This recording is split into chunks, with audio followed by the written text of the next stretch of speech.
Hi, Grumpy. Yes, Yulia's moments do tend to drag on, but thanks to tremendous efforts on John's behalf, which is Jon right there in pink, we are now able to do the spinny wheel thing and figure out who's the winner of the Russia is a terrorist state sweatshirt, which we're gonna do in a second. I just want a couple of people to join.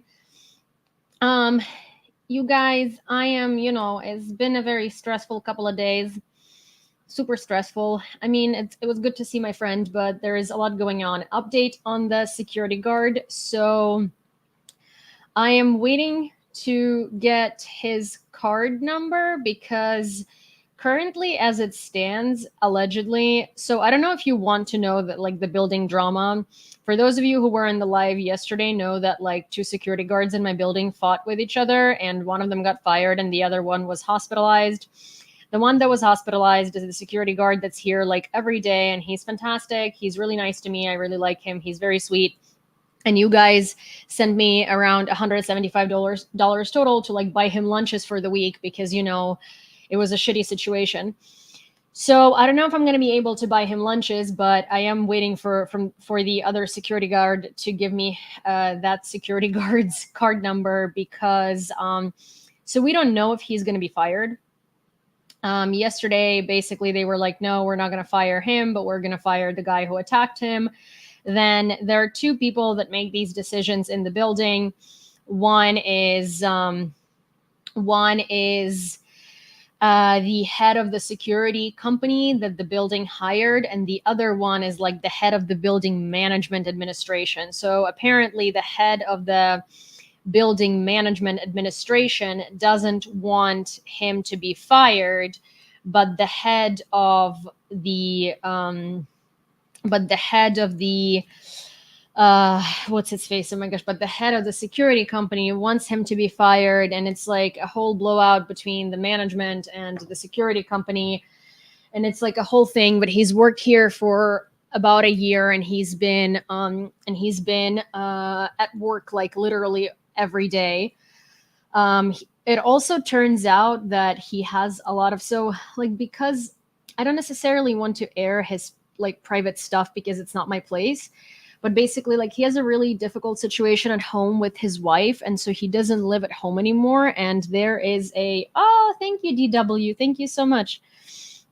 But there is basically like a room in the second tower of my building, in the second security booth, where technically they can stay to sleep. And so he's been living there full time,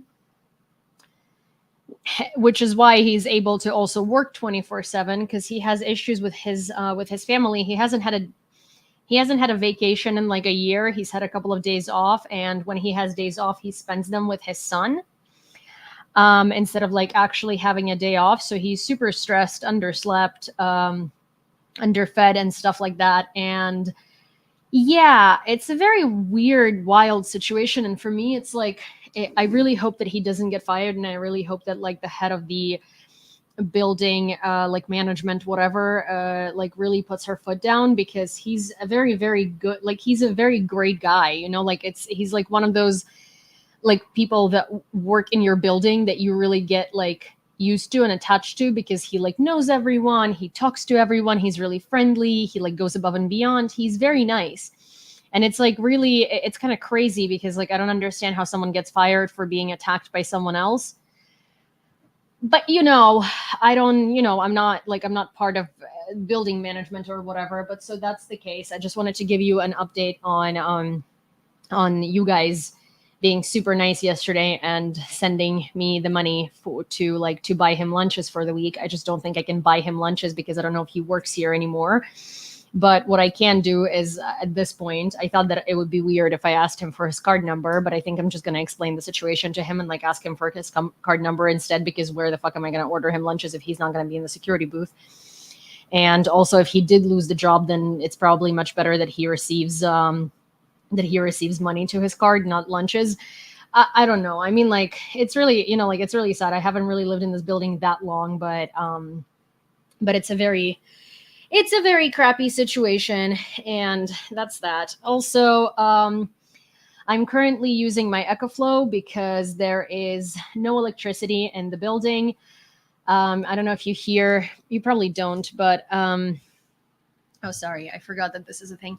I don't know if you hear the generator, but there is a generator outside of my window for the store that's kind of like across the street from me, or rather across the yard from me. And the EcoFlow is currently next to my router, and my router is plugged into it because I tried going live with my phone internet, and that wasn't happening, especially like hotspotting my computer to it and stuff like that. So yeah, EcoFlow it is. My router is plugged into it. So, hi DW, hi Vladimir. Yeah, you guys on YouTube probably don't hear it because this mic is directional and it only sort of responds to whatever is in front of it, which is not that noise. But the other TikTok is just iPhone microphone, so there is that. Grumpy, stop doing that. I can't, like, okay, I'm gonna put this microphone over here, okay, but like I can't necessarily, like, I don't know, it's weird when it's like on the side of me. Grumpy's like annoyed that I moved the microphone closer to me, because then it's like, I guess it's too loud for him, and he's very sensitive because he's got quite a few tinnitus situations. But okay, so you guys, let me set up the wheel. Well, I mean, the wheel is set up, and so for those of you who are on YouTube, you are gonna get to see the wheel spin. For those of you who are on TikTok, you're going to find out who won, because I'll announce it. But the proof is going to be on YouTube. I just don't want to turn my camera around, because anytime I show any content that isn't my freaking face, TikTok is like, you are using forbidden content that doesn't belong to you. We're going to restrict your live and then put you in a fucking shadow ban that you can't get out of. So not risking that. Sorry. So 1 second. Share screen. This is a wheel. Hi, Truthful. Okay, so you guys on YouTube, you see the wheel? Okay, you see the wheel.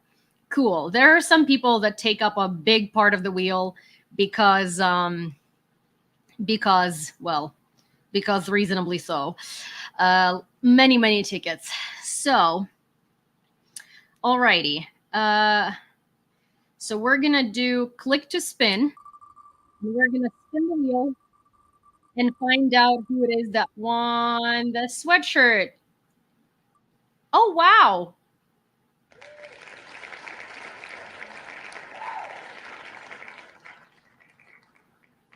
That's Maria H.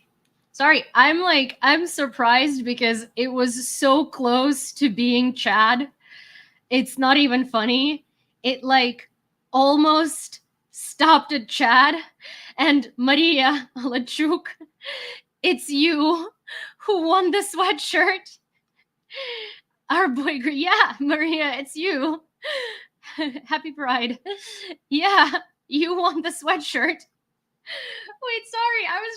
It's not that I'm not happy. I'm just like, first of all, I know how much Chad wanted it. Second of all, it's so sad because, not sad, but like, listen, sorry. My reaction is like really not appropriate. I'm just like, I thought it was, okay, you know what? Congratulations. Sorry. Oh, Glacian. Show off the sweatshirt. Yeah, that's actually a great idea. Give me 1 second. Maria, I need you to, but here is to knowing that it doesn't always, a large amount of tickets doesn't always guarantee winning. But Maria, I'll need your address so I can ship it to you tomorrow. And let me show you the sweatshirt, guys, so you know what sweatshirt it was. And also a round of applause for John for helping me figure out this wheel and putting together a list with me, because I would never have figured it out on my own, honestly. You know me and technology. Wasn't gonna happen.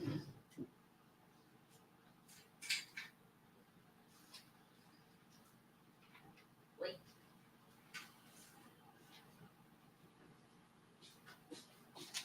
Okay. Comes in this baggie. And this is the sweatshirt. Da-da-da-dun. I'm going to steam it so it's not wrinkly. Then I'm going to pack it. Then I'm going to put some stickers in it, and then I'm going to send it. So there is that. Yeah. I am very, very excited for Maria.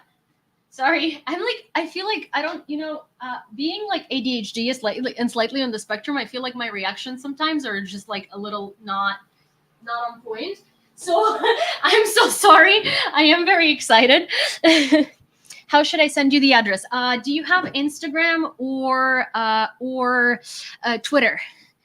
Do you have an account that is not YouTube? Or TikTok. If you have Instagram, Twitter, or TikTok, my what's its face? If you have Instagram, TikTok, or Twitter, my DMs are open. You have IG. Okay, so my Instagram is the same as my YouTube and my TikTok and all of my other social media. And you can DM me on there, and I will take down your address and send it out probably tomorrow. Tomorrow is Monday, and there's no posta right near me. I feel you. Oh, I'm always overwhelmed. I'm like overwhelmed for life, honestly. I don't think, like, unfortunately. Also on Tuesday, I'm supposed to be signing a contract for a new job opportunity that I'm very excited for. I'll basically be hosting a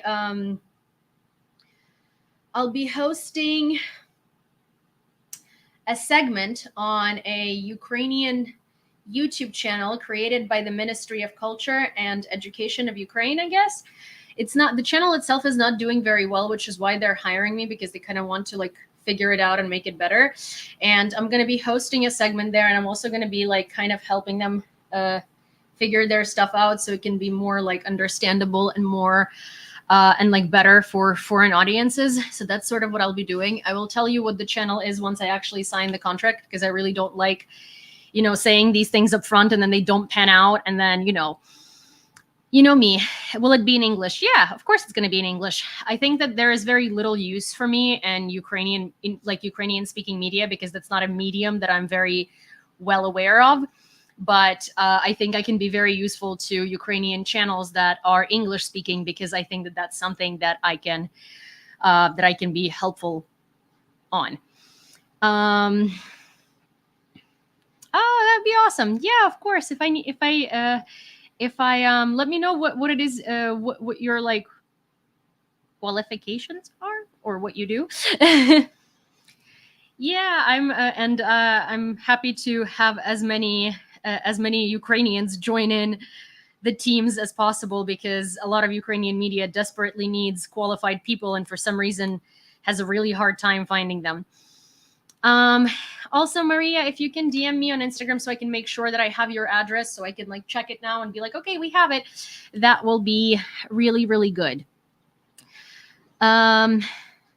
This contract works out. Yeah, it's actually, I'm very excited because it's actually going to be like a job on the books in Ukraine, which is something that I need. And they pay, so it's not like an independent contractor thing, so I don't have to pay taxes. They pay taxes for me. And it's just, I don't know. I mean, we'll see. I'm very excited. I really want to like, I really want to like contribute. I have lots of ideas. I'm like constantly, overflowing with ideas. I just don't have hands to like, to implement all of them. I don't have enough hands and, time and me and things around me. So yeah.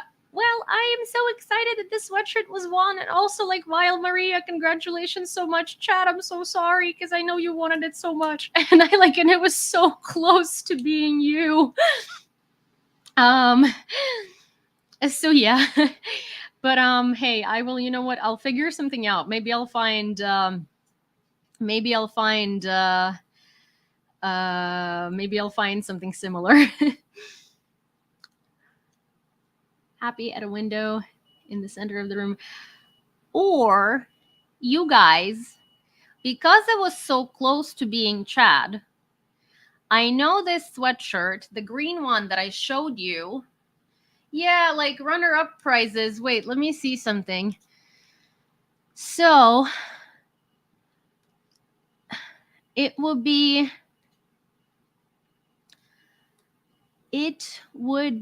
well, yes, Chad and Mashbook technically, or Scott G. But so remember that green sweatshirt that I was showing? Would you be interested in that sweatshirt as just a runner-up prize? Because remember, I was like, oh, I want to send it to someone because someone should have it.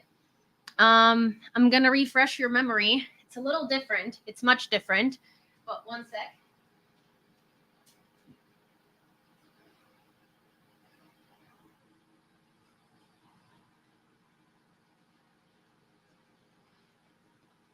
Wait. It's this one, and it's also a size large.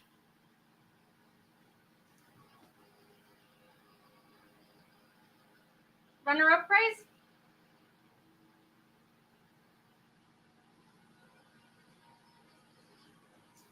You let me know, Chad. If you want it, I'll ship it out tomorrow.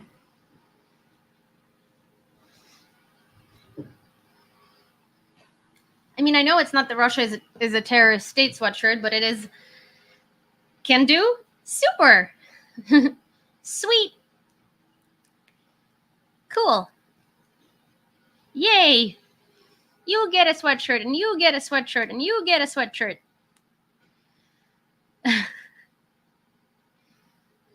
Добрий вечір, вас Юля звати, так? А що? А що, а що? Oh my god.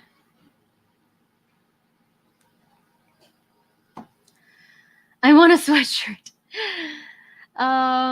Alrighty. Now that everyone has a sweatshirt, I will start the news.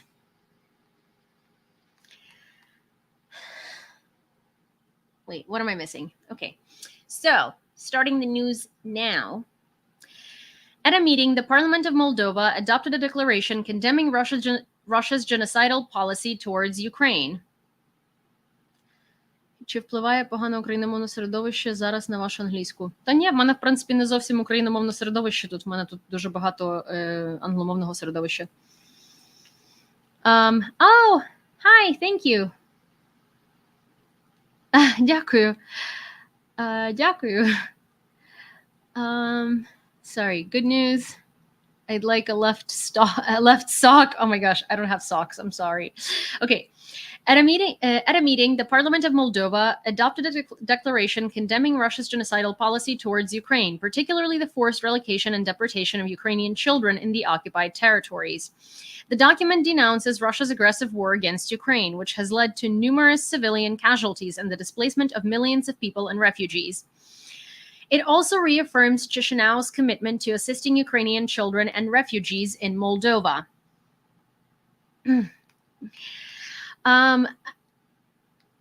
I love how Moldova understands everything. Yeah, Moldova is like low-key also very much in the, in the circle of like countries that are the best in terms of understanding what's happening in Ukraine. I mean, here's the thing, like Moldova is not a very strong NATO ally, right? And Moldova is like not a very, like Moldova is just, I think it's like underrated. Moldova also understands what Russia is like because it was in the Soviet satellites' influence, and Moldova understands what's going to happen if Russia continues to go further. Yewleea, I wanted to ask why you don't seem to like Michael Kaufman's work. I'm a fan of his, so I'd want to hear it. It's not that I don't like his work. I just like, particularly on, I don't remember what the context was in which we were talking about it last. It's not about me not liking his work. It's just that, like, I think there are a lot of foreign commentators that are talking about Ukraine particularly that mean well, but they don't particularly understand all of the intricacies of the situation. So it's not really about, it's like they kind of flip-flop. Sometimes they say good things, sometimes they say things that are really important and things that should be heard all around the world, and then they kind of backtrack on it and say something so stupid and so ignorant, and that just pisses me off. And it's not about him particularly, it's more about like Western bright minds who feel like they need to comment on Ukraine's situation as if they're experts where they're not. And their voices unfortunately drown out ours. So for instance, like a Ukrainian historian, how many of you know who Serhiy Plokhy is? Let me demonstrate literally what I mean when I say this. How many of you who are not Ukrainian know who Serhiy Plokhy is? I want people to like put a thumbs up if you know who that is.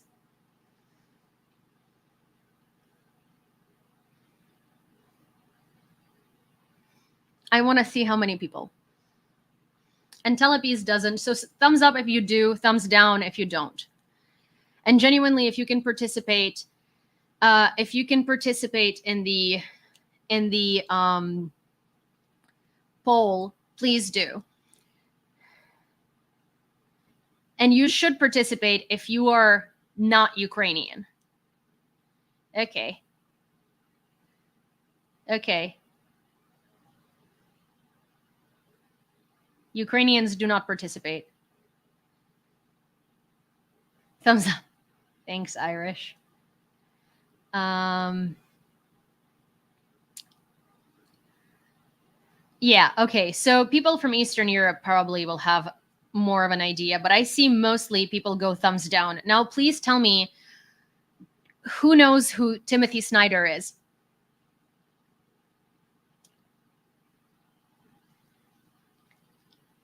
Who knows who Timothy Snyder is? Привіт, привіт, Vlad.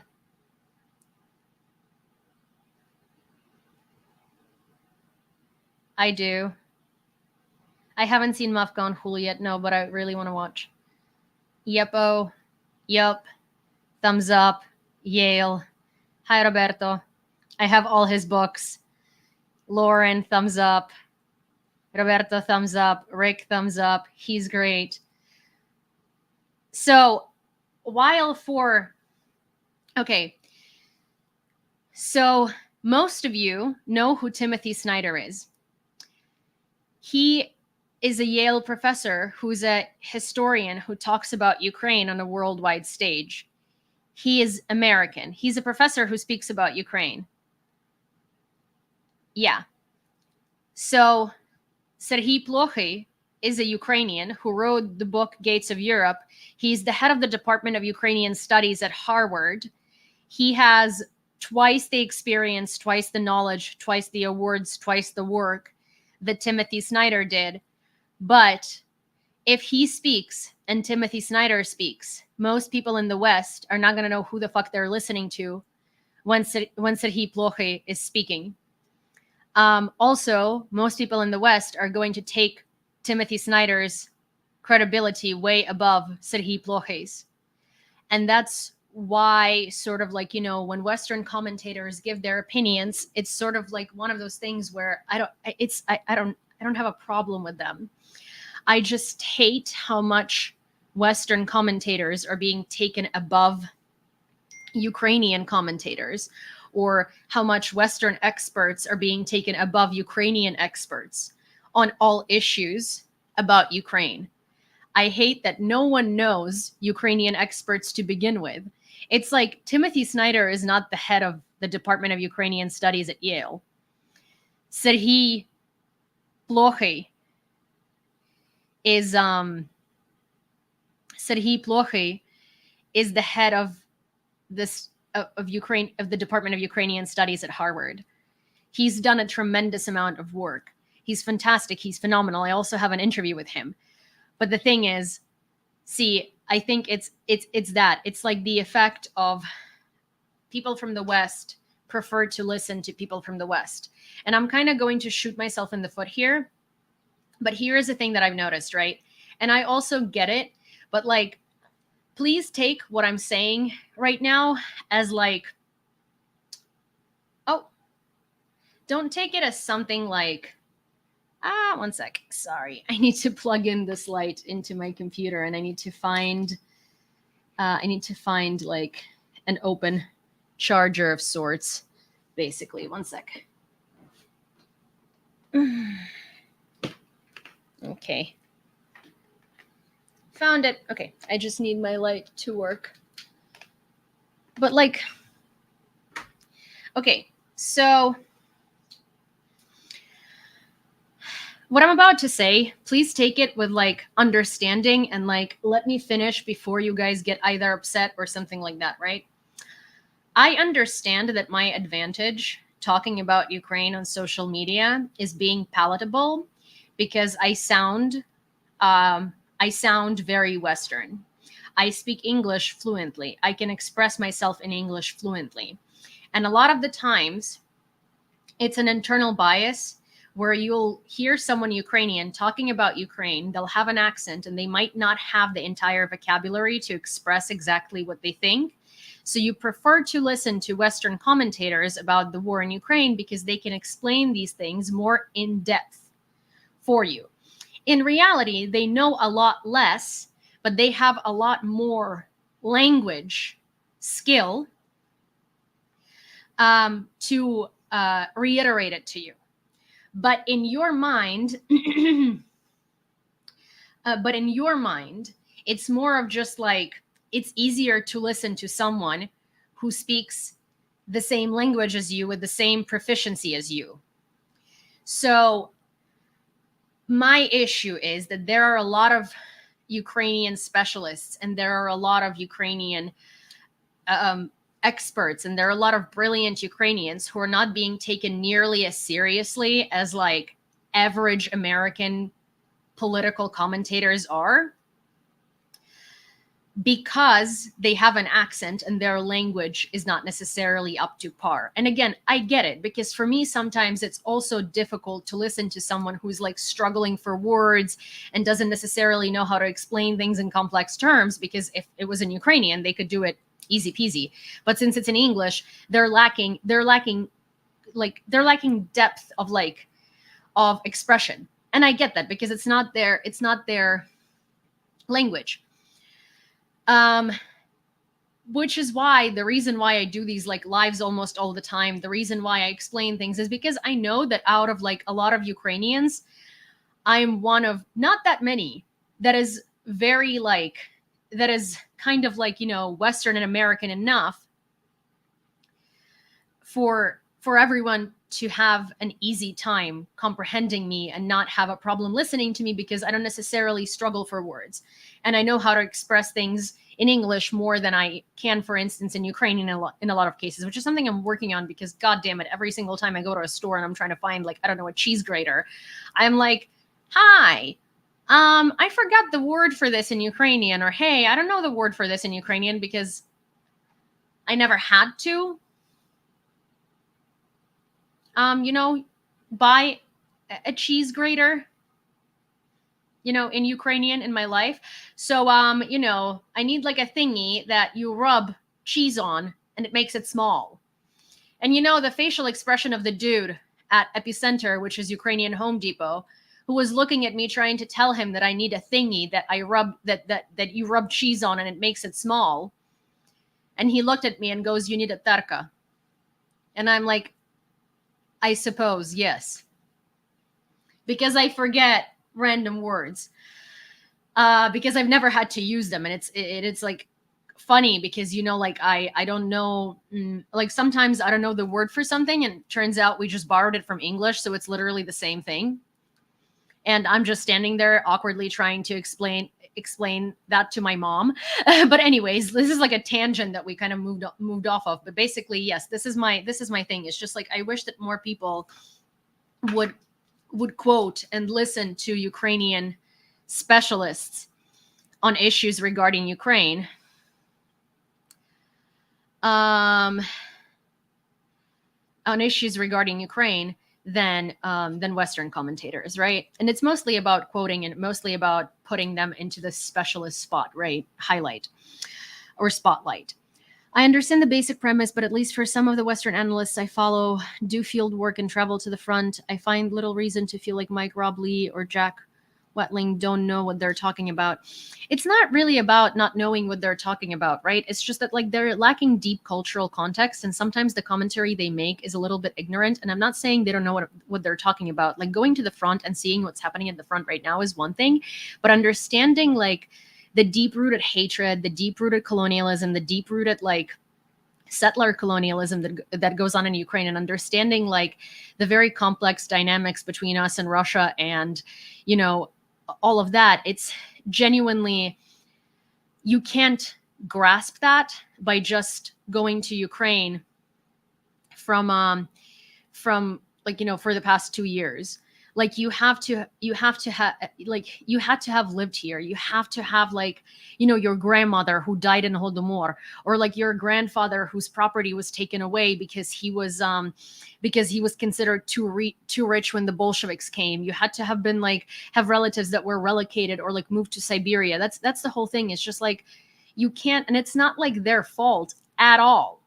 It's just, there is no way for you to fully understand and comprehend the like very complicated socio-political dynamic in this country unless you've lived it and unless you've like suffered it. You know what I'm saying? That's why I'm just saying that when people are trying to understand the why and how did we end up here, like dynamic behind this content, behind this conflict, you need to listen to Ukrainians. And like the philosophical sort of like, you know, discussions and panels and all of these like kind of I don't know, like philosophical discussions and ponderings, and like the freaking people sitting there and trying to figure out, you know, what's right and what's wrong and how to end this and how to end that and what's going to happen here and what's going to happen there. You need to have a Ukrainian on that panel to moderate it, because none of the people that usually have these philosophical takes on this situation and how it's going to pan out, what might happen, what might not happen, have an understanding of how Russia functions. Still, most Western people still don't understand how Russia functions. Like you might know it's evil, and you might agree with us that it's evil, but then certain things you miss because you don't know. And you shouldn't know, you know, like you haven't lived in it. You haven't had generations of your family suffering through it. It's not a repeat pattern for you. It's new. But that's what I'm saying, is that I wish that all of these Western people who comment on the war in Ukraine, especially from a position of power, from a position of like, you know, a large audience and a lot of credibility, would bring up Ukrainians every time, Ukrainian experts, to moderate that panel and add in context that they very often lack. Is that like a good explanation? Sorry, I feel like I've gone on like 15 different tangents there, but the point is that like, I don't hate any of these commentators. I don't dislike them. My point is just more like, you know, like I wish that there was more Ukrainian influence in this discussion and in this info space that was taken as just as credible as Western influence, right? And like that's the thing. It's like, you know, also speaking from a perspective of someone who like, you know, was a woman in tech for a very long time and really knows what discrimination on basic things is like. It's like, I can totally tell you that a lot of the times when I talk to American journalists here, or like English journalists here, or like literally anything, the fact that I went to school in America, and the fact that I moved here recently, and the fact that I like, you know, had the outside perspective on things, I'm taking a lot more seriously and as a lot more credible than journalists that speak English just as well as I do, but like, you know, lived in Ukraine this whole time. You can tell they're Ukrainian. You can tell their accent is Ukrainian, and it sucks. It really does suck. And it's like good, you know, like I try to take advantage of all of these opportunities in terms of like, you know, in terms of helping Ukraine and being everywhere I can be to like speak on behalf of this country. But at the same time, like it kind of sucks. Okay. All right. Okay. US had 70 years of seeing the entirety of the USSR as Russia, mainly because y'all had nukes aimed at us. Me. The events of 1991 started changing perspectives, but slowly. It's too bad it's not more common for news, etc., to just regularly have translations available so American audiences can hear from Ukrainians directly, even if they don't speak perfect English. Well, I mean, so there is another. So there is another problem with that, where, like, the news that is being put out to Ukrainian audiences cannot just be directly translated and run in the West, because there is a lack of context. Because you don't have to explain to Ukrainian people these mundane everyday things that are happening in our country, because we kind of live them, right? In the West, you would have to provide context to like various different politicians and stuff like that, which is why I am trying to A, create a new media that would do that, B, help existing Ukrainian media sort of like build better bridges of communication between them and the West. So that's that. Okay, NATO Secretary General Jens Stoltenberg will propose that member states allocate at least 40 billion euros annually to finance military aid to Ukraine, according to Reuters, citing a source in the alliance. While Stoltenberg had not publicly announced the figure before, NATO officials had previously suggested 100 billion euros over 5 years, equivalent to 20 billion euros annually. As uncertainty looms over the future U.S. support for Ukraine, particularly with the potential return of Donald Trump to the White House, foreign ministers will discuss ways to ensure a stronger long-term basis for military aid to Ukraine. The negotiations will focus on agreeing on the details of the support package for Ukraine to be adopted at the Washington NATO summit on July 9-11th. This package will also involve changes in the organization of arms and ammunition supplies. So did you know that Trump joined TikTok? He now has a TikTok account. There is an official Donald Trump freaking TikTok account. And I am like so over this dude. He raised like $52.8 million within like the first 24 hours of his guilty verdict.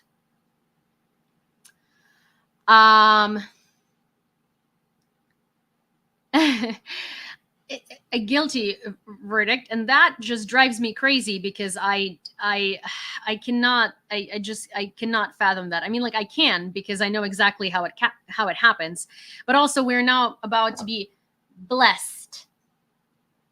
Oh, he says he raised that much. Whether he did or not is a mystery for now. Well, I guess that's true, but he never gets audited because he never shows his taxes, so we'll never know, I guess. But point is, that still influences his supporters to donate more, because, everybody else is donating, and they also like think of it as a huge success. But he now has a TikTok, and now we're going to be hearing from him more and more, which I cannot wait for his stupid ass to grace our TikTok feeds. Because I'm sure our lovely little app is going to be like shoving him everywhere. Also, speaking of controversial things, so my video about comparing Gaza to Ukraine and sort of like, asking all of these things of Ukraine to condemn this and condemn that and do this and do that, but not asking them out of Gaza, and saying that Ukraine is not a genocide, but saying Gaza is, and like blah, blah, blah.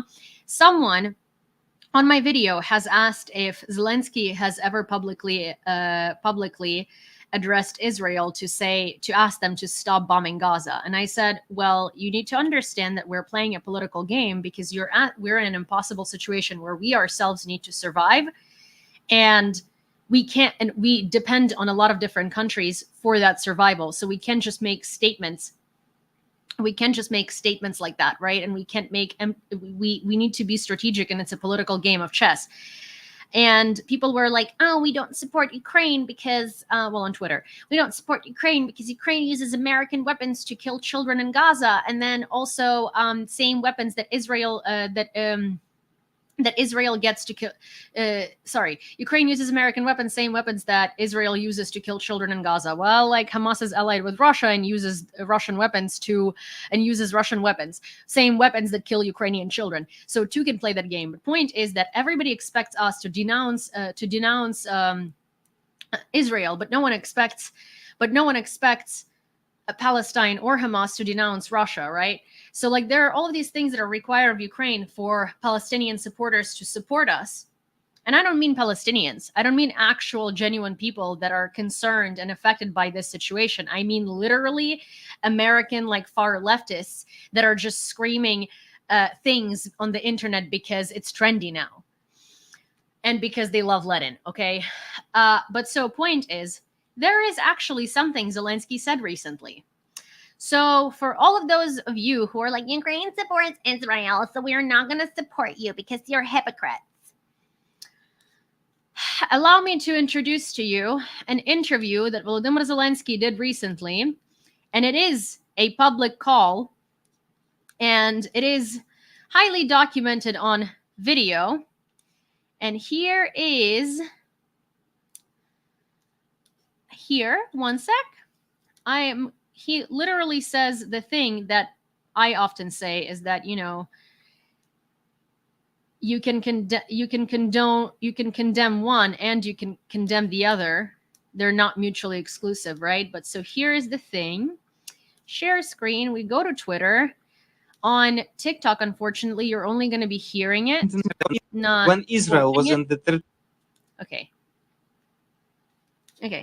territory of Gaza and there was a humanitarian crisis, Ukraine said, first, we are ready to help humanitarianly to Gaza. Secondly, you need to respect international laws. Thirdly, Ukraine recognizes two states, Israel and Palestine, and it will do everything for Israel to stop, to end this conflict so that civilians do not suffer. When Israel was in the territory of Gaza and there was a humanitarian crisis, Ukraine said, yeah, so for everyone who says that they do not support Ukraine because Ukraine supports Israel, here is an official position of Volodymyr Zelensky. He did say in October that he thinks that Israel has a right to defend itself from the Hamas attack, which it does. But Israel also shouldn't use the Hamas attack to completely wipe out Gaza. And that's also what he said, pretty much. And he has now spoken out officially. Oh, sorry. Oh my gosh, that was awful. He has now also spoken out officially. So, yeah. There you have it. And also, Ukraine is one of the first countries that ever to recognize Palestine as a separate state. Ukraine did that like very, very, very many years ago.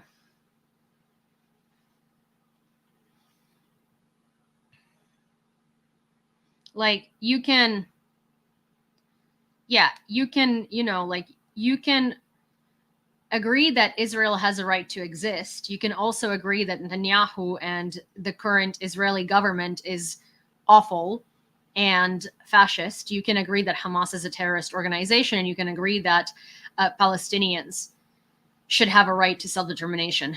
None of these things cancel each other out. Like, none of them are mutually exclusive.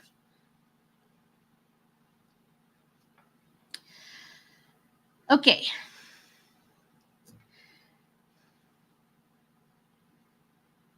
Where were we? During the night, Russians attacked Kharkiv again. Missiles hit an apartment building, partially destroying several floors. It is now known that 3 people were killed and 25 were wounded. Up to 5 people may be under the rubble of the damaged building. Another person died in a business that was hit by another missile. It is important to note that the Russians use the strategy of double tap strikes in order to increase the number of casualties. They have been doing this a lot lately. The number of dead has increased to 5 people. A man's body was found under the rubble. The search operations are ongoing.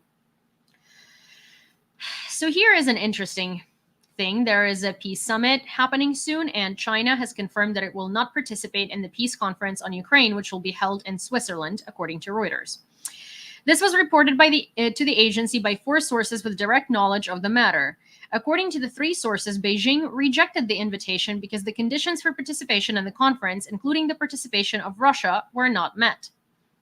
Russia doesn't need to participate. Russia needs to be put in front of the decision, and Russia needs to be held accountable, and Russia needs to be told what to do. Russia does not need to be consulted on what to do in a country that it's invading. The neutral Swiss government wants representatives from different parts of the world to gather at the June 15th, 16th summit in Bern, which in hopes will pave the way for the peace process in Ukraine. Moscow has not been invited. China told diplomats this week that the conditions that were not met included recognition of the conference by both the Russian Federation and Ukraine, equal participation of all parties, and a fair discussion of all proposals. One of the sources said, yeah, we already had negotiations with Russia, and that was Russian ultimatums, and Russia was demanding that we give Russia everything they want. Russia does not do discussions. Russia does orders and ultimatums and threats. The General Staff of the Armed Forces of Ukraine reported that the attacks on the oil terminal near the port of Kavkaz and the ferry crossing were carried out with Neptune missiles. So the ferry crossing near the Kerch Bridge that was destroyed a couple of days ago. The enemy used the Kerch ferry crossing and the territory of the occupied Crimea for military logistics. So, the results of the target control confirmed the explosions at the target points. The accuracy of hitting the targets is being further investigated, the message said. Hi, Brian. Also, Scotty B can't understand why Russia is still in the UN because there is no procedure of excluding them from the Security Council, unfortunately. Hi, Jean. So yeah, so now Russia has one less method to do their military logistics with. Also, you guys,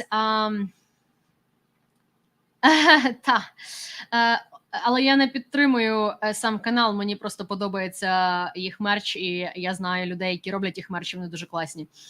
Anyways, what was I gonna say? I was gonna say that if you have the ability to subscribe to my TikTok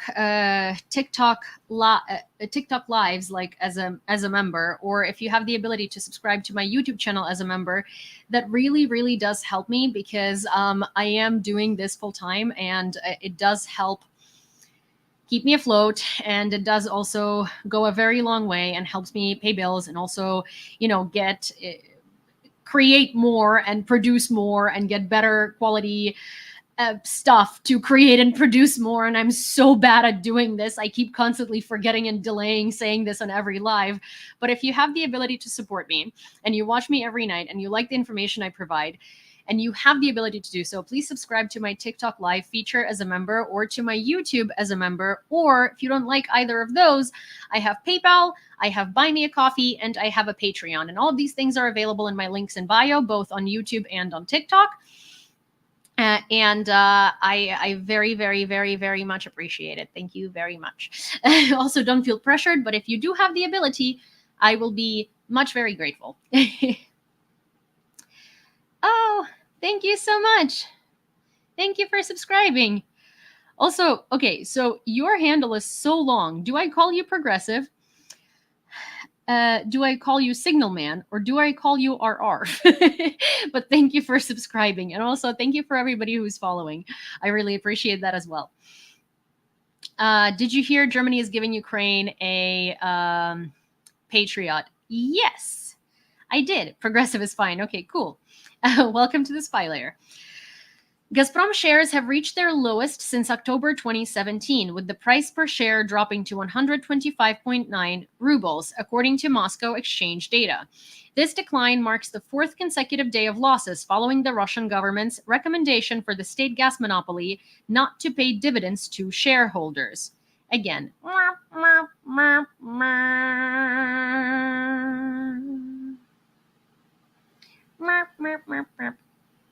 Oopsies. I mean, Gazprom is going to be collapsing. And the thing is, anytime we are seeing these Russian enterprises lose profit, anytime we're seeing these Russian companies flop or go bankrupt or struggle, it's good. But at the same time,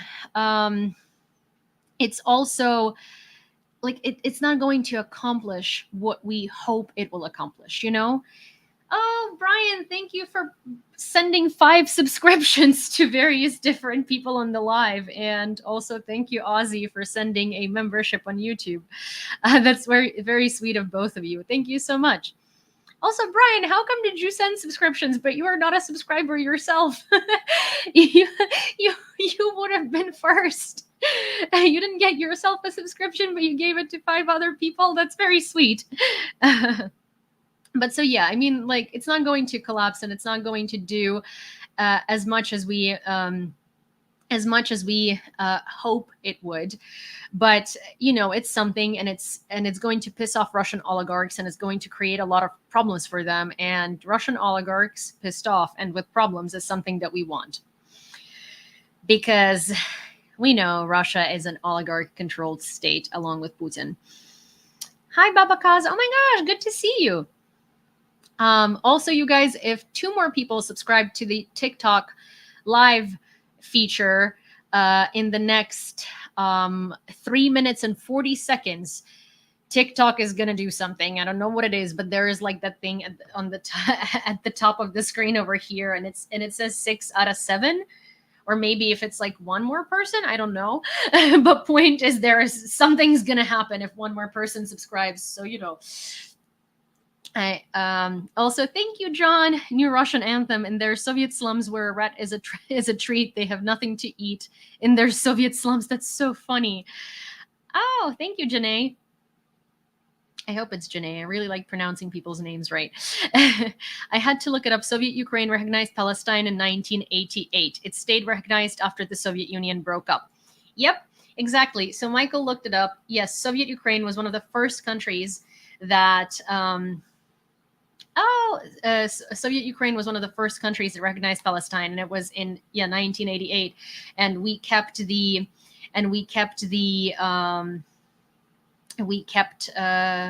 recognition after the Soviet Union broke up. So it was Ukrainian SSR. Thank you, Karine. And I don't know, what happened? Oh, I don't know. Subwave dash. I don't know. Anyways, thank you so much, Brian, for subscribing. And I don't know what happened from subscribing, but something happened. TikTok gave me some sort of a thing, and then nothing happened. I'm sorry. That was disappointing. But thank you so much for subscribing. But yeah, the German government has officially confirmed that it allows Ukraine to use provided German weapons for attacks on military facilities on the territory of the Russian Federation. Actually, today is going to be a whole avalanche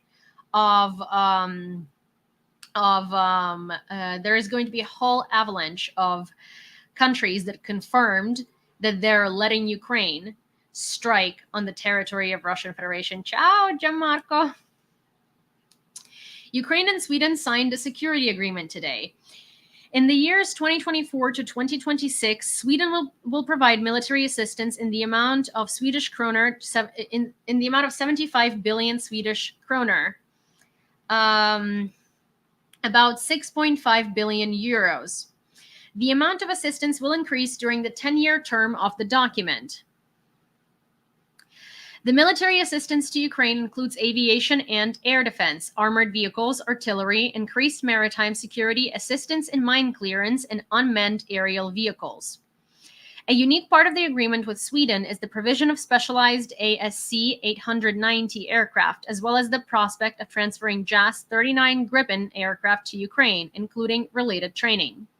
Sweden will also support the development of Ukraine's modern defense and industrial potential, and develop bilateral cooperation in the localization, repair, maintenance, and production of Swedish defense products in Ukraine. Brian says, my country was the first to give permission. Yes, the UK did. The UK from the very beginning said Ukraine can use the weapons that the UK provides as Ukraine sees fit. And that was honestly one of the best sort of attitudes that we've had from Western weapons deliveries. Ukraine returned 75 people from Russian captivity, according to President Zelensky. One of those people was this girl. You probably have seen her. She's a police officer, and she's, I think, 26 years old. So the thing about what happened to her and how tragic it is and how crazy it is very complicated. So she was in Azovstal. She is a policewoman. She was a lieutenant. She was not in any way related to the military. She's a civilian, but a police officer in Mariupol. And she was, here is an account of what happened to her.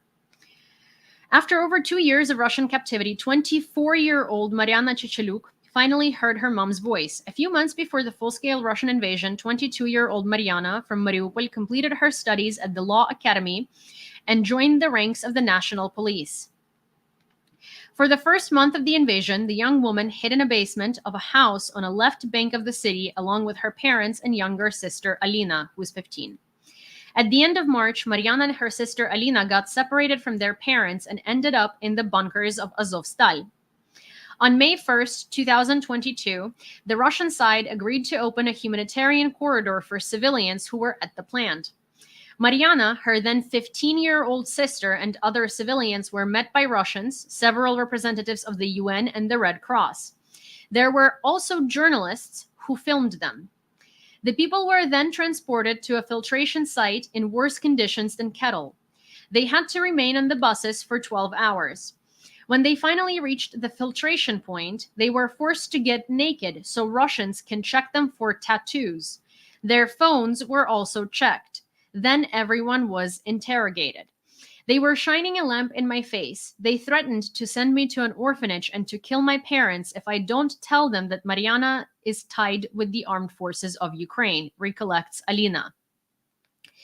The girls were interrogated for about 6 hours, and after that, the documents for departure were given to both of them. Before nighttime, the Russians with white bandages came and took Mariana and took her off the bus. They told Alina that if her sister does everything the way she should, she will be released. Most likely, what they wanted her to do was to force Mariana to switch sides and work for the Russians. She didn't. Alina, her sister, then found representatives of the Red Cross and the UN to help her get her sister back. Here is a quote from her. "I even got on my knees in front of them. I begged and I cried. I didn't have a phone, so I couldn't call my parents," says Alina. The next morning, UN representatives, together with civilians from Azovstal,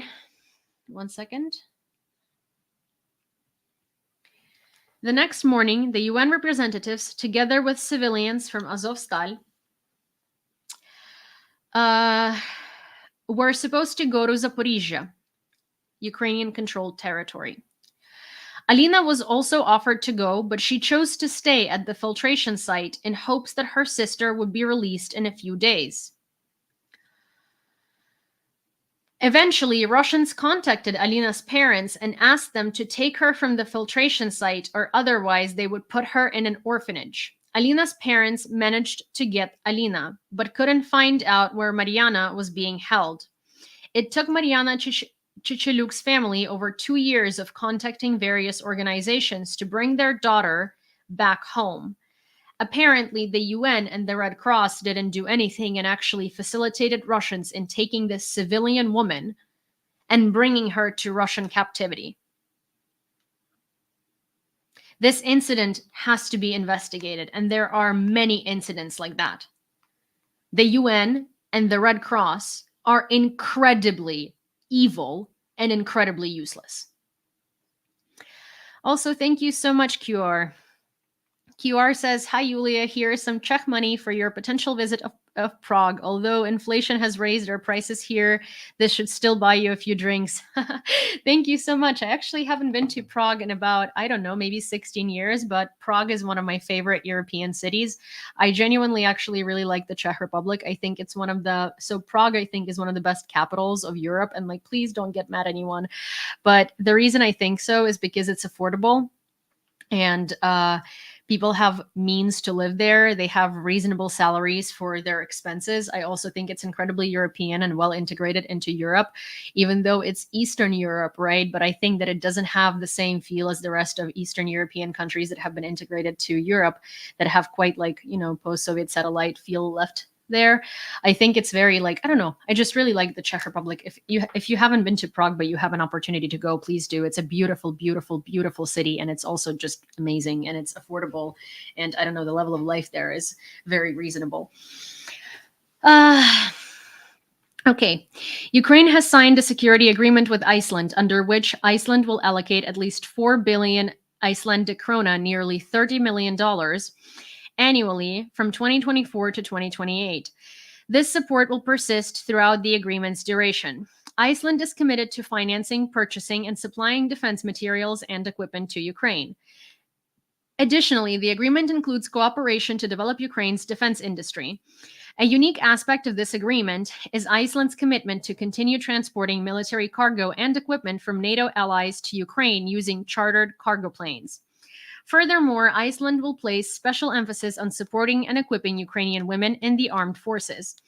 That's actually really cool. You know, Iceland is quite a small country population-wise, and Iceland has been quite supportive of Ukraine.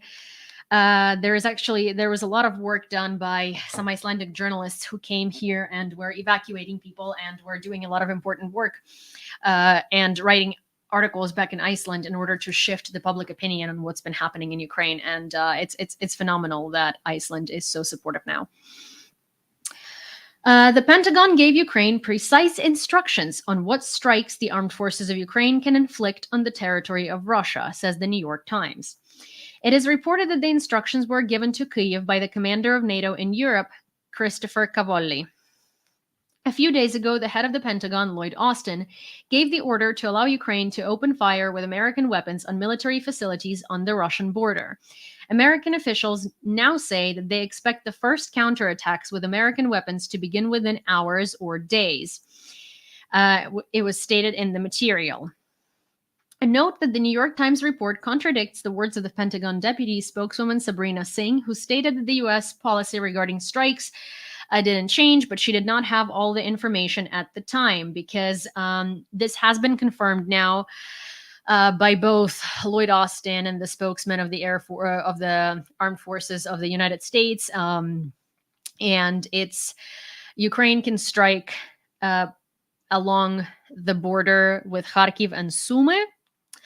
There are very particular instructions. Some publications are writing that it's along the entire border. Some publications are writing that it's very specific places. According to Grumpy's research, it is Kharkiv and Sumy. Also, why'd you name your dog Silly? Her name is not Silly, it's Syni, like multiple of blue in Ukrainian. Her name is Syni. On the night of May 29th to 30th, drones of the Security Service of Ukraine hit the Neba SVU long-range radar detection complex in temporarily occupied Crimea, worth about $100 million, Ukrainian Pravda interlocutors in the special service reported. This radar station near Armyansk monitored a 380-kilometer section of the front and ensured the protection of enemy facilities on the territory of Crimea. Aw, sad. Russians lost it. Ukraine has signed a security agreement with Norway. This year, Norway will provide at least 1.2 billion euro, or 13.5 billion Norwegian kroner, aid to Ukraine. In total, Norway has committed almost 6.4 billion euro in long-term support for Ukraine from 2023 to 2027. Alongside its allies, Norway will assist Ukraine in developing capabilities in modern combat aircraft, including the transfer of F-16s. So yay, Norway, and thank you, Norway. Hi, Gina. I heard Vladivostok is very near to Kharkiv. Oh, it's right around the corner from Sumy. Syni like Syndicate. Is she in the dog mafia? La Casa no Barkstra. Oh my god, that's so funny. Yeah, Syni like Syndicate. Yeah. But it's Syni because Synia is feminative of blue in Ukrainian, and I just called her that. Yeah, thank you, Solvi, and thank you, Norway. The first tranche of proceeds from frozen Russian assets will be transferred to Ukraine during the summer. EU Special Envoy for Sanctions David O'Sullivan. I wouldn't want to promise when the money will be deposited, but a decision will be made in the next few weeks, and the payment will be made later, O'Sullivan said. He clarified that the exact legal mechanism that will accompany such transactions is in the works. We hope that the decision will be made in the next few weeks. The important thing is that we, on the EU side, have immobilized this money. In one way or another, it will be used for Ukraine, O'Sullivan emphasized. That's a good update as well. I mean, we hear those updates all the time. It's just sort of like, I don't necessarily want to comment too much on them. I just want one of the first tranches to, get here and start working, and then we can talk about it, because honestly, they've been talking about it so much, and there's always something in the way. There's always, if it's Europe, there is always Orban in the way, or it's taking time. So good to know there is progress on it. U.S. Secretary of State Antony Blinken has officially confirmed that Joe Biden has given Ukraine permission to use American weapons to strike military targets in Russia. Bum, bum, bum, bum. Over the last few weeks, Ukraine has come to us and asked for permission to use the weapons we're providing to defend against this aggression, including against Russian forces that are concentrating on the Russian side of the border and then attacking Ukraine. This is a right to the president, and as you heard, he approved the use of our weapons for their purpose, Blinken said during the press conference. The U.S. officials explained that the authorization to strike with U.S. weapons was given in relation to some other Russian border areas, not just the Kharkiv region. We just discussed it. This includes enabling Ukrainians to defend themselves, yes, across the border against Russian attacks coming from there. And that was told by Michael Carpenter, spokesman for the U.S. National Security Council. Then Germany is handing over another Patriot air defense system to Ukraine and allocating an additional 500 million euro, German Foreign Minister Annalena Baerbock during a meeting of NATO foreign ministers. And that's something we need a lot. I've been getting a lot of trolls on my videos being like, how dare you post a video with truffle pizza and then talk about Ukrainians in the occupied territories that have nothing to eat, or like blah, blah, blah. And it's like, okay, so that's the whole point. I'm trying to show life in Ukraine as it is. I'm not in the occupied territory, so obviously I'm not starving. Also, it's not like I freaking posted a video with a $60 pizza. Like the truffle pizza was $8 and it was $1 more expensive than like any other pizza that was available there. We split it with my friend and we ate it. Like, I'm not over here being like, oh my gosh, I'm like living in luxury eating these like truffles. It's like, no. Truffles are not nearly as expensive here as they are in the United States. Also, it was legitimately actually less than $1 more expensive than other pizzas. So, and it wasn't in the same video. And that's the whole point, where like Ukraine lives differently in different places in Ukraine. In occupied territories, there is no access to them. They don't have medication. They don't have proper medical care.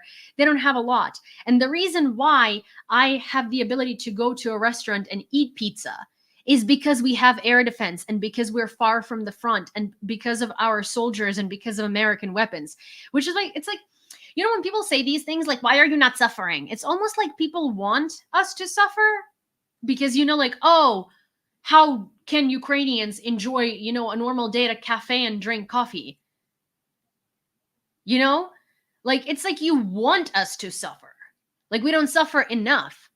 But that's like the thing. Wouldn't you want us to actually have like an ability to go get coffee and eat at like a restaurant?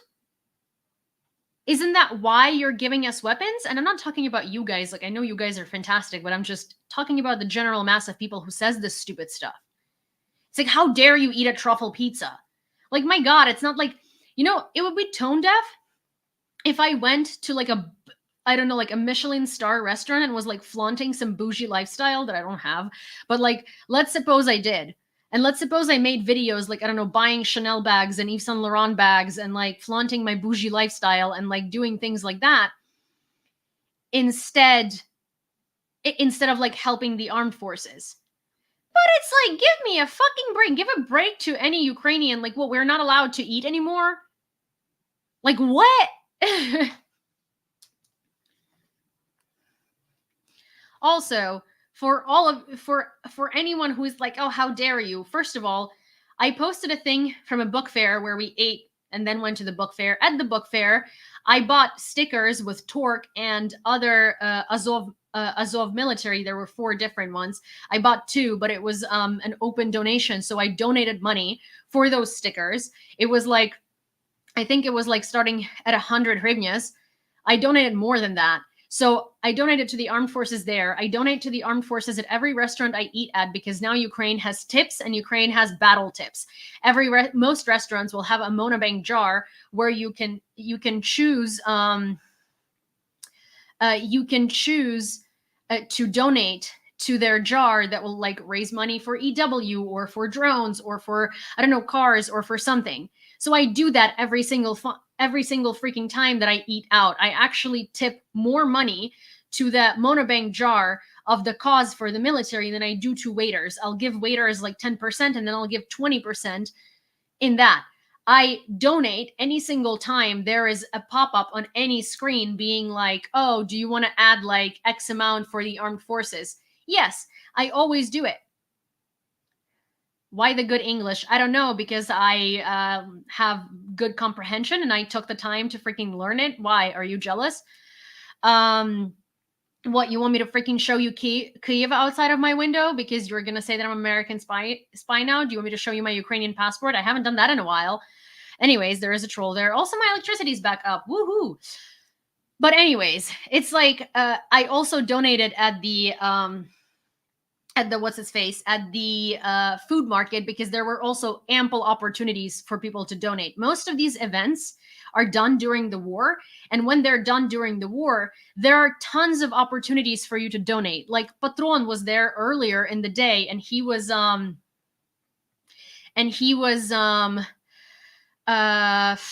raising the dog, like he was raising money for EOD equipment and stuff like that. So it's like most of these gatherings will always result in opportunities to donate more. Most of the vendors will donate to the armed forces. So it's like, you know, when people are complaining about us going to a freaking food festival on the weekend, it's like, yeah, can you imagine these mass gatherings of people are actually used to gather more donations for the armed forces because it's a mass gathering of people. Can you imagine? That's a marketing tactic.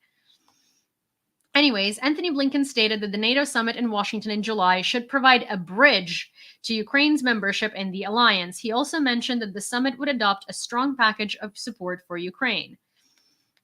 Ooh, I'm excited. According to a declassified Pentagon report, North Korean missile debris had been found throughout Ukraine.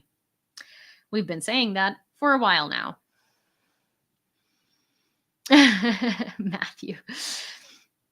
The report reveals that Russia is extensively using North Korean missiles to attack Ukraine, targeting not only frontline cities, Reuters writes. The report details various aspects of North Korea's short-range solid-fuel ballistic missiles and includes comparisons of the wreckage found in Ukraine with images of missiles displayed by North Korean state media. I mean, we've been saying that North Korea has been providing Russia with lethal weapons. I mean, they're garbage and they don't always fire. They don't always work. Their range is horrible, and their radar systems are awful. Their chips are like counterfeit and stuff, but they still work. Like, they might not work precisely as they're meant to work. Some of them might not function properly. Some of them might literally not do their job or like not turn on at all, but they still are there, and some of them do what they're supposed to. Warsaw has offered to train a unit of conscript Ukrainians in Poland. We concluded that it would be safer and more effective to train a Ukrainian unit in Poland, formed from Ukrainians in Poland who are subject to mobilization into the Ukrainian army. This would be a more effective way to help Ukraine, said Radosław Sikorski, the head of the Polish Foreign Ministry. So, you know the 75 people that have come back from Russian captivity the other day? Ukrainian border guards showed to the world what the defenders of Ukraine released from Russian captivity look like. Brace yourselves. This is a photo of a guy who had just come back from captivity. This looks like photos from Holodomor. I'm not even kidding. Like, I want to show this closer to people on YouTube. This, to me, looks exactly like the photos I've seen from Holodomor.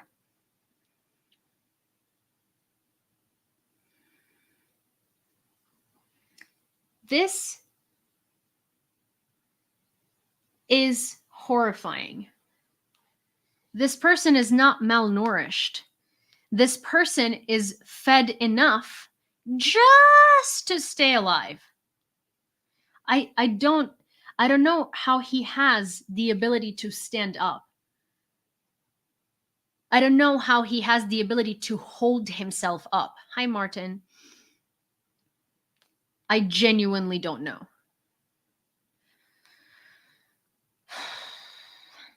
NATO plans to allocate $40 billion to help Ukraine every year, but Hungary will participate in it only if it is a war in Europe, the head of the Foreign Ministry of Hungary, Petr Szijjártó, said. I mean, I'm going to disregard anything that Hungary says because, of course, Hungary says that. I don't want to, I don't want to curse, but you know what I have to say to Hungary. It's 4 letters and it starts with F and ends with UCK. The Russians massively attacked the Ukrainian energy sector in Zaporizhia, Dnipro, Donetsk, Kirovohrad, and Ivano-Frankivsk regions. The consequences of the strike are being clarified, and energy workers are already working on their elimination. So there is going to be, well, hi, Endre. So there is Endre. Hi, Ian. So there is Endre on YouTube, and they go, "I'm from Hungary." Well, I'm sorry, I don't mean FUCKU, but I do mean FUCK Orban and his government, because honestly, Russian shills and sympathizers, and you might not agree with that, but you have a Ukrainian flag in your bio, so I think that you very well know just how corrupt and disgusting that government is. Also, hi. Hi, Catherine. I mean, but hey, good to see that there are some good seeds in Hungary. But yeah, so the consequences of this attack on the energy infrastructure are visible today. So we haven't had a rolling blackout in Kyiv in a couple of days, I want to say, or even in a week, and then maybe 5 days or something. And then yesterday and today we've had blackouts quite consistently. The G7 countries and the EU are considering imposing sanctions on banks that use the Russian financial messaging system, according to Bloomberg. The agency reports that discussions are ongoing about sanctioning banks in other countries that utilize SPFS, Russia's alternative to the SWIFT system, because Russia is supposed to be cut off from SWIFT, but some banks will take the Russian system that isn't SWIFT to wire money, and so those banks will be sanctioned in order to prevent Russian money from going out of the country. Poland declared a long and tense night during the Russian attack on Ukraine. The operational command of the Polish armed forces reported that on the night of June 1st, Polish and Allied aviation were involved in response to the threat of Russian missile strikes on Ukrainian territory. The Polish military noted that Russia's night attack covered the entire territory of Ukraine, including border regions with Poland. The attack was carried out using cruise missiles, Shahed-type drones, and ballistic missiles launched from Black Sea region. See, Poland is already kind of like, this to me is a very good indication that soon enough Poland is actually going to be covering the sky or assisting in covering the sky over the west of Ukraine, something that we have been discussing and something that Europe has been discussing as in order to decrease the load on Ukrainian soldiers and Ukrainian air defense, so we can move air defense towards the east and towards the south. And the fact that Poland is already monitoring the attacks and giving their reports and stuff like that shows that they're really leaning towards that solution, because that would really free up a lot of military, and that would free up a lot of air defense for places that actually do really need it. President Zelensky flew to Singapore and to speak at the Security Forum. Belgium spoke out that they do not permit Ukraine to use its weapons to strike Russia. And that was stated by the Prime Minister Alexander De Croo. I mean, some countries don't. China has become the largest supplier of weapons to African countries, surpassing the Russian Federation, according to The Economist. Surprise, surprise! Is it? No, it's not. The publication reports that Russian arms supplies have decreased by 44% over the past 5 years, while China is aggressively filling this void. Chinese weapon sales are reportedly driven by low prices and lack of scruples. Beijing sells weapons at reduced prices to anyone who will ask and has money. Combined with sales on credit, military cooperation, and officer training, this is an attractive offer for armies with any budget, the article states. The publication notes that China's interest is more political than economic. Of course it is.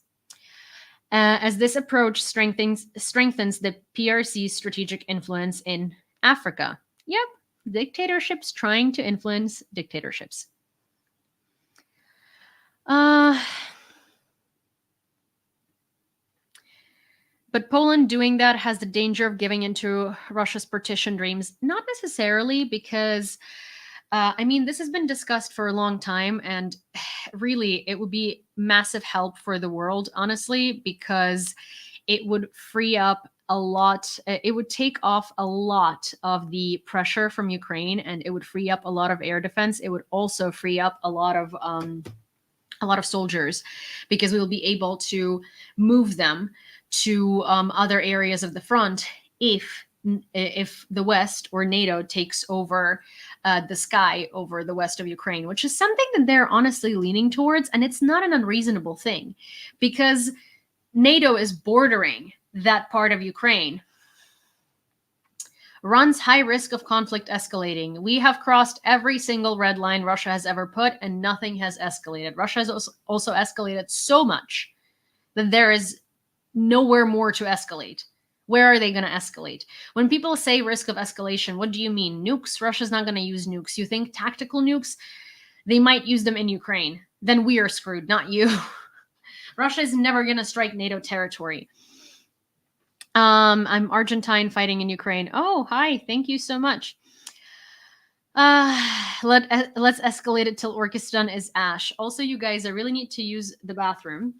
But give me a second. I'm gonna put Cindy over here, and I'm gonna put like a yummy in front of her, and we're gonna see if she's going to eat it while I'm away, because I don't want to just leave you sitting here, but I have to create some sort of suspense for you.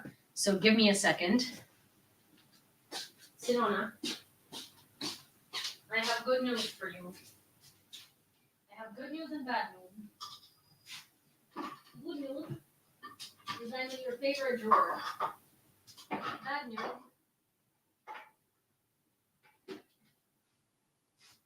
Come on. Come with me, bud. Come on. Oh, thank you, Stephen. Come here. Okay. Cindy. Okay. Now, wait. Okay? Wait. Let me see. One sec. Okay. Do you see the treat? Wait. Okay, I'll be back. Oh, Cindy! Wait.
How long did she last?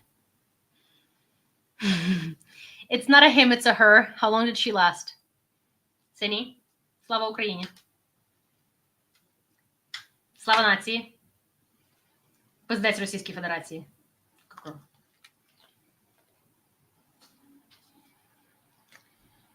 Wait.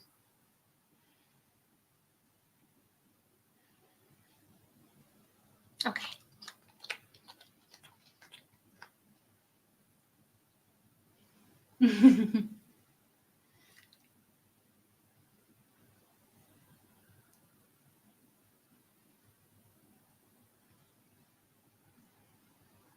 Wait.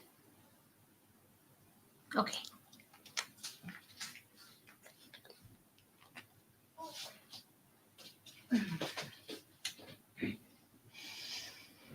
Is that beef? No, it's little treats.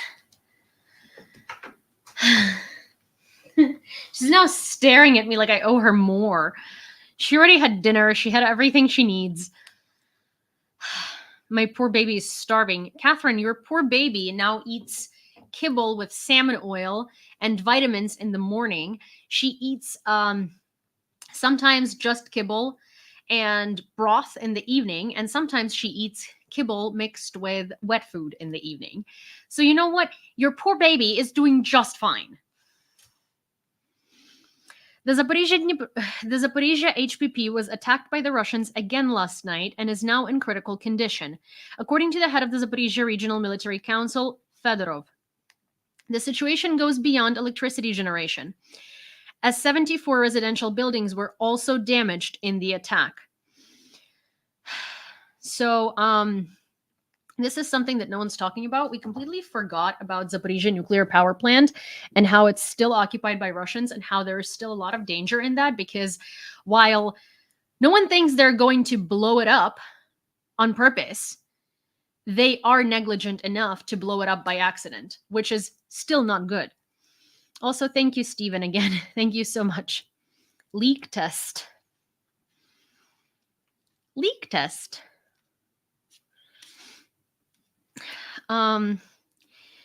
So yeah, and that's a really big problem. For now, it's holding on, and Ukraine manages to keep connecting it to Ukraine's grid, but the personnel at that nuclear so let me explain the problem with both Zaporizhia NPP and Zaporizhia HPP.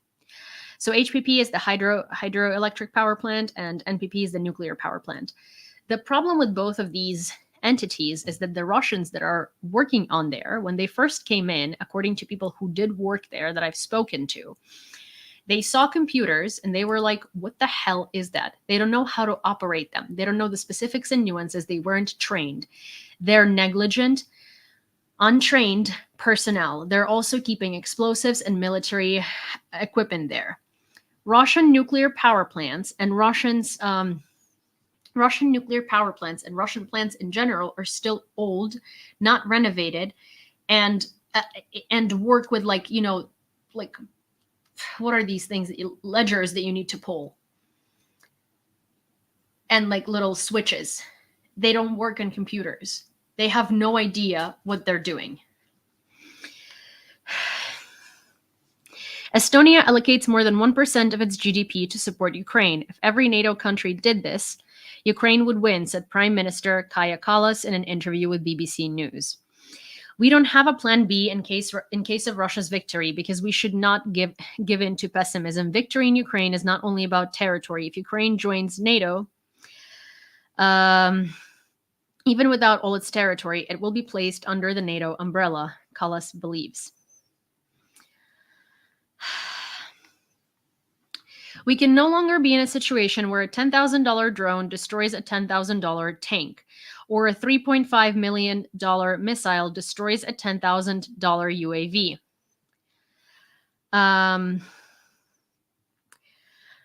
This is one of the lessons of the Russian-Ukrainian war. I think there is a typo there, and they mean a $10,000 drone destroys a $100 million tank. Or a $10 million tank, because a tank is definitely not $10,000. Said Admiral Rob Bauer, head of the NATO Military Committee. We can't continue to do this financially. We need other solutions, than what we have. We need to balance the number of high quality, very expensive weapons we have in favor of cheaper weapons for less valuable targets. However, if a drone can destroy very expensive weapons, this does not mean that we no longer need these systems, he said at the Shangri-La Dialogue Conference. So if a tank was $10,000, I reckon I would be $10,000 more in debt. Yeah, feel you there. But basically what he's trying to say is that, like, well, actually not what he's trying to say, but we need to build more drones, because drones are capable of destroying these expensive machines and this expensive equipment. And Russia has lots of drones. Ukraine doesn't have enough drones because we don't have the capacity to produce as many drones. Russia does. And the US does. Hi, Alyssa. I've been okay. Hi, good to see you. Hi, Kansas Steve. But the US does. And the US and complexes like Rheinmetall in Germany, that's under, less of a load than it should be, which it said itself, should be producing drones of the Shahed type. It's not that difficult. Like, we've downed so many Shaheds, we can see how they're made, the Iranian Shaheds, and we should mass produce those. And we should send them to Ukraine. It's much cheaper and it's so effective. Volodymyr Zelensky believes that a number of Ukraine's allies who support Ukraine's invitation to NATO membership can persuade the United States to do so. Not yet.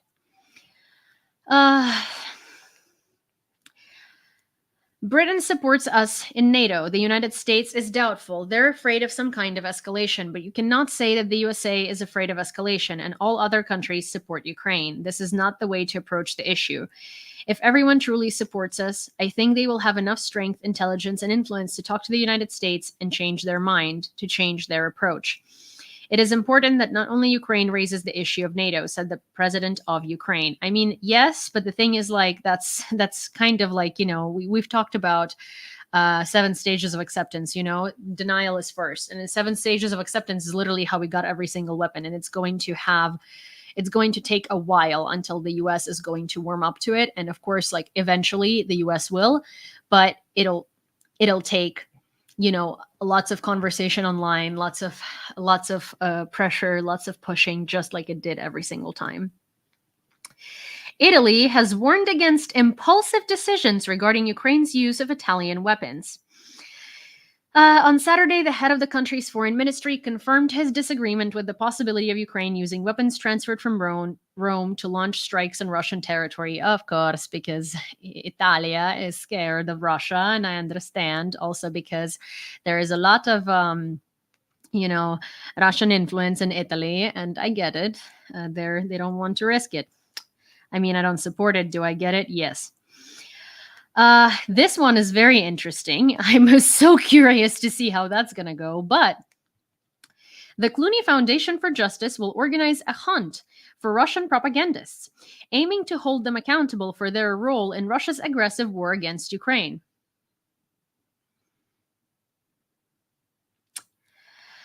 We are focused on bringing to justice the most famous Russian propagandists. Thank you.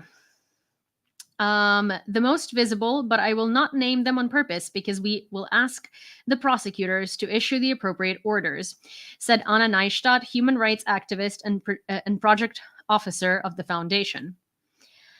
And that's what I'm saying, Ursus. Like, it's very interesting. Neustadt noted that many propagandists like to travel in Europe, have residence permits, and own property in various countries. Smart.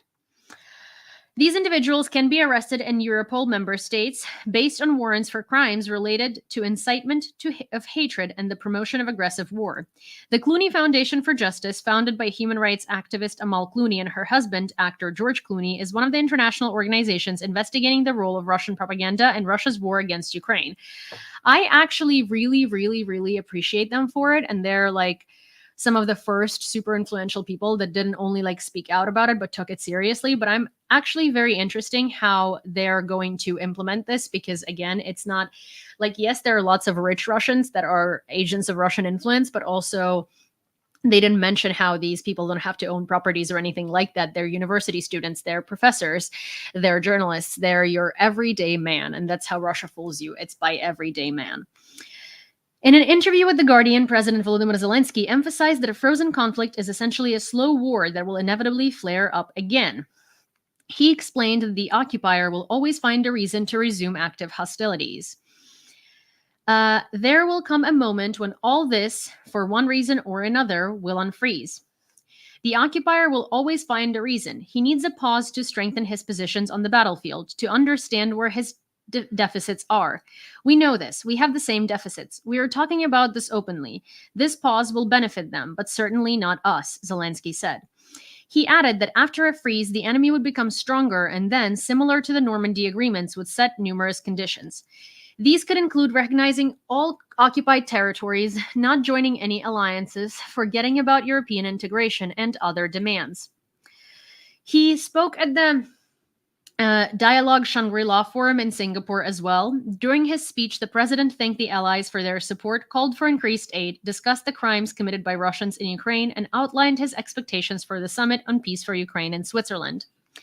Zelensky urged Singapore and other countries in the region to join the meeting, emphasizing that Ukraine is ready to consider any initiatives that lead to the end of the war, not its continuation.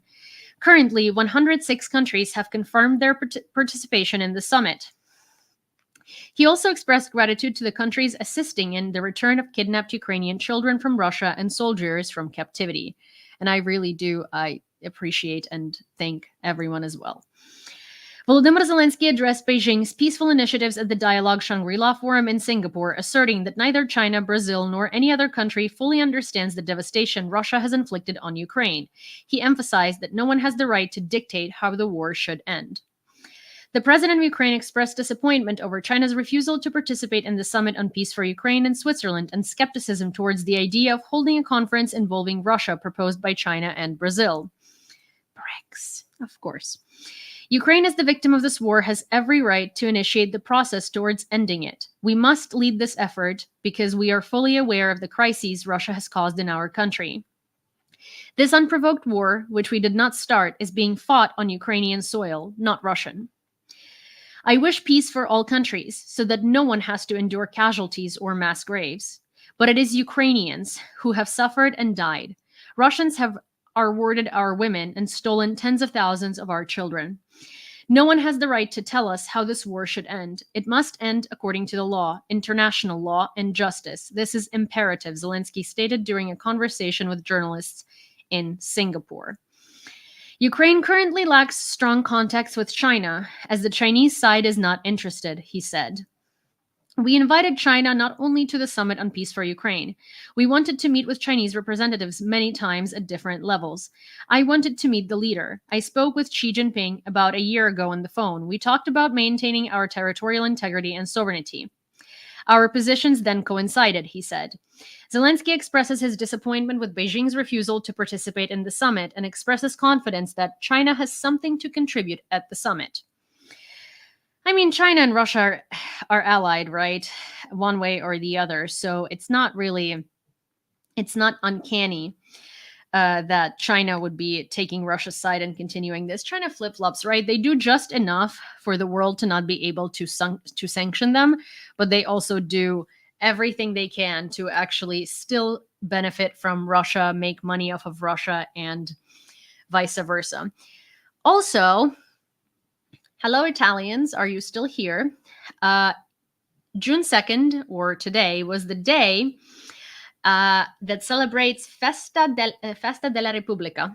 And it's the Republic Day in Italy. And I, with United 24, have a little video to share with you guys. And I'm going to share it on the screen on YouTube. And of course, on TikTok, you're just going to have to listen because, you know, I'm not willing to be banned and restricted and whatever the heck it is that they do every single time that I show my own United 24 videos that they call foreign, clips that do not belong to me.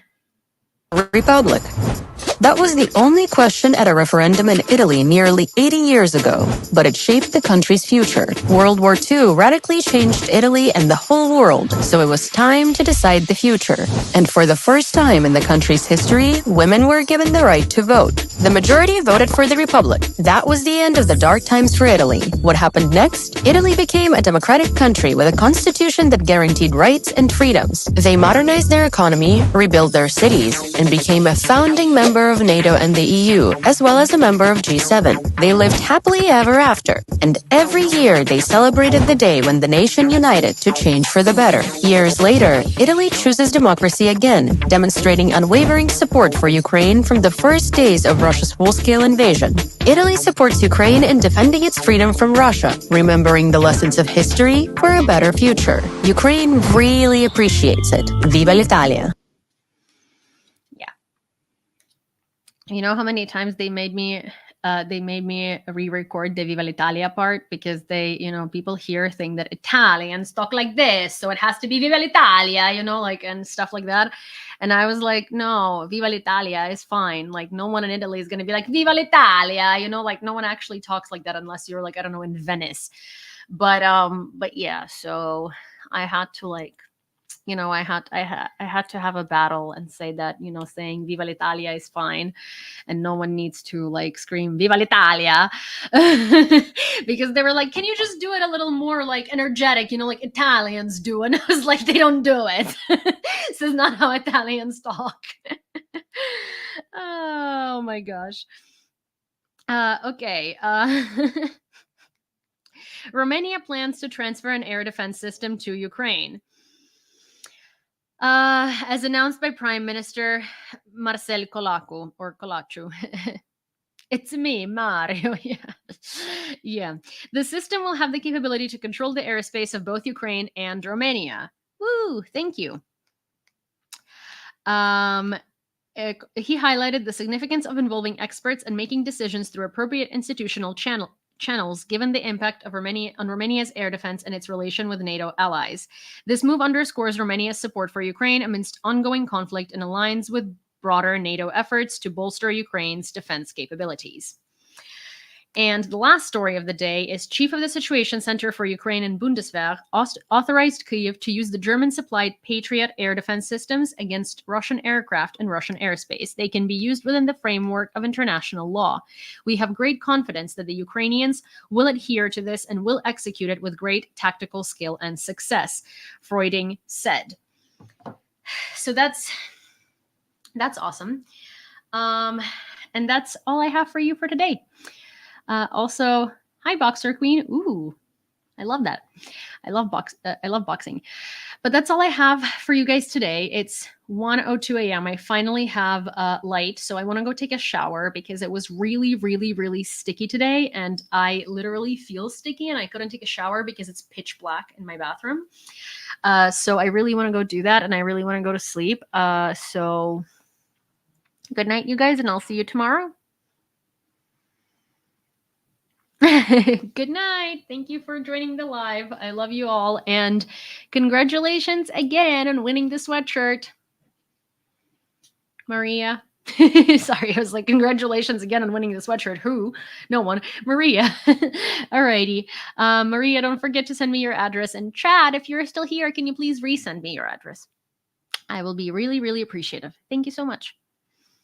Oh, thank you, Sander. Oh, it's cute. Oh, did I get your Instagram message? Yeah, let me check. That's a good question. I hope so. Joey should be in requests, right? Oh, yeah. Okay. Maria, got it. Yay. Okay, got it. Alrighty. Good night, guys. See you tomorrow.